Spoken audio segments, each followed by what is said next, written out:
उत्तरन। सीमा की मां का देहांत बचपन में ही हो गया था। सीमा के पापा एयरफोर्स में नौकरी करते थे। घर में सीमा की देखभाल करने वाला कोई नहीं था। सीमा की दादी तो थीं, लेकिन वह बहुत बूढ़ी हो चुकी थी। सीमा के नाना नानी ने सीमा की मौसी से सीमा के पिता की शादी करा दी, ताकि सीमा को कोई सौतेली माँ का एहसास ना हो। सबको यह लग रहा था कि बाहर की औरत आएगी तो सीमा को अपनी बेटी जैसा प्यार नहीं करेगी, लेकिन हुआ इसका उल्टा। सीमा की मौसी माँ को जब अपनी एक बेटी हुई, उसने सीमा के साथ सौतेली माँ जैसा व्यवहार करना शुरू कर दिया। सीमा अब घर की बेटी नहीं बल्कि एक नौकरानी बनकर रह गई थी। सीमा की मौसी माँ घर के सारे काम सीमा से ही करवाती थीं, यहाँ तक कि अपनी बेटी की देखभाल भी सीमा से ही करवाती थीं। सीमा की उम्र अभी 15 साल की थी, लेकिन वह घर के सारे काम करती, सुबह खाना बनाती, उसके बाद स्कूल भी जाती। सीमा की मौसी माँ दिन भर बस सजना संवरना और घूमना फिरना इसी में व्यस्त रहती थीं। दोपहर होते ही सीमा के घर में मौसी माँ की सहेलियों का जमावड़ा जुट जाता और वह सब मिलकर पूरे मोहल्ले भर की पंचायत करती। सीमा की छोटी सी बहन यानी उसकी मौसी माँ लड़की रीना उससे उम्र में 3 साल छोटी थी, लेकिन देखने में दोनों बहनें बराबर ही की लगती। रीना के सारे कपड़े सीमा को फिट बैठ जाते थे। रीना कई बार बाजार से अपने लिए कपड़े खरीद कर लाती थी और घर आने के बाद उसे पसंद नहीं आता तो सीमा को दे देती थी। सीमा को तो ये भी याद नहीं कि उसने कब अपने लिए नए कपड़े खुद खरीदे या उसकी मौसी माँ या पापा ने खरीदे हों। वह हमेशा अपनी बहन की उतरन पहनती, मन में यही सोचती कि क्या हो गया, मेरी बहन का पहना हुआ ही तो है। लेकिन इंसान का मन है, कभी न कभी सीमा को भी बुरा लगता कि आज अगर मेरी माँ जिंदा होती तो मुझे इतनी तकलीफ नहीं होती। सब लोगों ने यह कहकर मौसी से पापा की शादी कराई थी कि मुझे किसी भी चीज़ की दिक्कत नहीं होगी।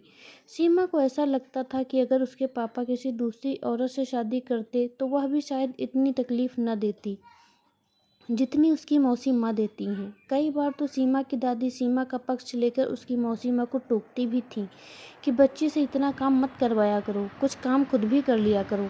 लेकिन दादी की बात सुनता कौन है। मौसी माँ दादी को भी डांट देती थी और यहाँ तक कह देती थी कि घर में रहना है तो चुपचाप रहो, नहीं तो आप भी चले जाओ और अपनी सीमा को भी ले जाओ। दादी बेचारी क्या करती, चुपचाप मन महसूस कर रह जाती। कई बार तो सीमा को लगता यह सारी बातें अपने पापा को बता दे, लेकिन उसके पापा भी मौसी माँ के प्यार में पागल थे। सीमा को लगता नहीं था कि पापा उसकी बातों पर विश्वास करेंगे, इस वजह से वह बिल्कुल चुपचाप रहती थी। बस यही सोचती थी कि कुछ साल ही तो हैं मुझे यहाँ गुजारने हैं, फिर तो मेरी शादी हो जाएगी और मैं जीवन स्वतंत्र रूप से जी पाऊंगी। जो मर्जी करे खरीदूंगी, जो मर्जी होगी पहनूंगी ओढ़ूंगी। आखिर वह दिन आ ही गया जिसका सीमा को बहुत सालों से इंतजार था। सीमा की शादी कमल से हो गई। कमल सरकारी बैंक में क्लर्क था। सीमा बहुत खुश थी। दूसरी लड़कियों को मायका छोड़ने का दुख होता है, लेकिन सीमा को बिल्कुल भी दुख नहीं था, बल्कि वह तो बहुत खुश थी कि अब वह मायके नाम की जेल से आज़ाद होकर ससुराल जा रही है। सीमा की शादी को हो गई और वह अपनी ससुराल आ गई। सीमा की ससुराल में उसकी सास, जेठानी और एक उससे छोटी ननद थी। सीमा के लिए सिर्फ जगह बदली, परिस्थितियां वैसी की वैसी ही थी। जिस कल्पना से सीमा खुश हो रही थी, वैसा कुछ भी ससुराल में नहीं हुआ। ससुराल पहुंचने के 2-3 दिन बाद सीमा की ननद और जेठानी ने सीमा से कहा, तुम अपना बैग खोलकर दिखा, तुम्हारे मायके से क्या क्या मिला है। सीमा बड़े प्यार से अपना बैग खोलकर अपने सारे कपड़े दिखाने लगी। सीमा की कई साड़ियाँ देखकर उसकी जेठानी बोली, अरे वाह, कितनी सुंदर साड़ियाँ हैं, कहाँ से खरीदी हैं। सीमा बोली कि सब मेरी मौसी माँ ने खरीद कर दी हैं। सीमा की जेठानी अपने कमरे में गई और वहाँ से 3-4 साड़ियाँ लेकर आई जो उसने पहले कभी खरीदी थीं, लेकिन उसे पसंद नहीं थी। उसने वो साड़ियाँ अपनी देवरानी को भी दी और कहा, सीमा ये साड़ियाँ तुम रख लो, उसके बदले में मैं तुम्हारी यह साड़ियाँ ले लेती हूँ। सीमा बोली, हाँ दीदी ले लूँ, इसमें क्या बड़ी बात है, आप पहनो या मैं पहनूँ, बात तो एक ही है। उसके बाद सीमा ने अपने सलवार सूट दिखाने शुरू किए। सलवार सूट देखते ही उसकी ननद बोली, भाभी कितना सुंदर है सलवार सूट, आप मुझे यह सलवार सूट दे दीजिए ना, आपको तो भैया बाद में खरीद देंगे, मुझे बहुत पसंद है। सीमा ने सलवार सूट उठाकर अपनी ननद को दे दिया। सीमा को यही लग रहा था कि यह तो मेरा परिवार है, यहीं मुझे मेरी पूरी ज़िंदगी गुजारनी है। यहाँ की खुशियों का ख्याल रखना मेरा फ़र्ज़ है। लेकिन सीमा को इस बात का एहसास नहीं हो रहा था कि वह जो कर रही थी उससे उसकी पुरानी ज़िंदगी की शुरुआत फिर से ससुराल में हो चुकी थी।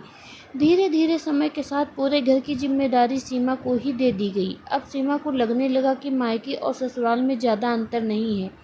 वहाँ भी मैं घर के सारे काम करती थी और मेरी मौसी माँ और मेरी बहन आराम करते थे। यहाँ पर भी घर के सारे काम मैं करती हूँ और मेरी जेठानी और ननद मौज करते हैं। कभी कोई भी किचन के कामों में हाथ नहीं बटाता। सीमा की जेठानी बाजार से कोई साड़ी खरीद कर लाती। अगर वह पसंद नहीं आती थी तो वो सीमा को ही दे देती और कहती, सीमा देखो, यह साड़ी तुम पर बहुत अच्छी लग रही है, रख लो। सीमा का मन न होने पर भी वह साड़ी उसे रखनी पड़ती। कई बार कमल उसके लिए सूट खरीद कर लाते थे। जैसे ही ननद देखती वह ले लेती और बोल देती, भैया भाभी के लिए दूसरा सूट खरीद देना, यह वाला मुझे बहुत पसंद है। सीमा को यह एहसास होने लगा था कि वह मायके में भी उतरन पहन रही थी और यहाँ भी।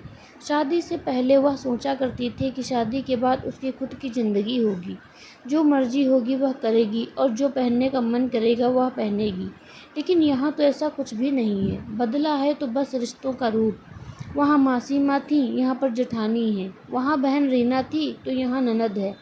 सीमा के अंदर का स्वाभिमान अब जाग चुका था। उसने सोच लिया कि अब जब भी उसकी जेठानी अपनी नापसंद साड़ी उसे देगी, वह उसे लेने से साफ मना कर देगी। अगर वह बाजार से कोई भी सूट खरीद कर लाएगी या कमर ला कर देगा, उसकी ननद मांगेगी तो बोल देगी कि तुम्हें नया खरीद कर दे देंगे, लेकिन यह मैं हरगिज़ नहीं दूंगी। सीमा समझ गई थी कि कई बार अपना अधिकार जताना भी चाहिए।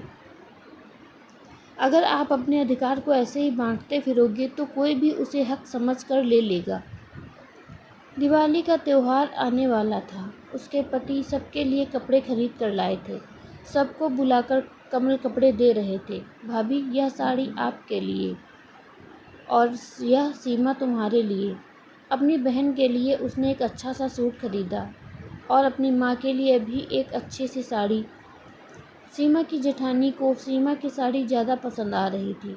उसने सीमा से कहा, सीमा, अगर तुम्हें बुरा ना लगे तो क्या मैं तुम्हारी साड़ी ले सकती हूँ? तुम मेरी वाली रख लो। इस बार सीमा के सब्र का बांध टूट गया। वो बोल पड़ी, भाभी, आपको अगर यह साड़ी पसंद नहीं है तो आप बाज़ार में जाकर अपनी पसंद की दूसरी साड़ी खरीद लीजिए, लेकिन मैं यह साड़ी नहीं दूँगी। मैं क्या सबकी उतरन पहनने के लिए पैदा हुई हूँ? कमल ने भी कहा, भाभी, कोई बात नहीं, अगर आपको यह साड़ी पसंद नहीं है तो आप मेरे साथ चलना और अपनी पसंद की जो मर्जी हो खरीद लेना। सीमा कई दिनों से सोच रही थी कि वह अब जब भी ऐसा मौका मिलेगा इसका जवाब ज़रूर देगी। अब बर्दाश्त नहीं कर पा रही थी। आज सीमा अंदर ही अंदर घुटने की बजाय अपने विचार कह देने से खुद को बेहद हल्का महसूस कर रही थी। उस दिन के बाद मजाल है कि कभी उसकी जेठानी या उसकी ननद ने उसे अपनी उतरन देने की हिम्मत की हो। यह कहानी आपको कैसी लगी हमें कमेंट करके ज़रूर बताएं। कहानी अच्छी लगे तो वीडियो को लाइक, शेयर, सब्सक्राइब करें। मिलते हैं अपनी अगली कहानी में। तब तक के लिए धन्यवाद।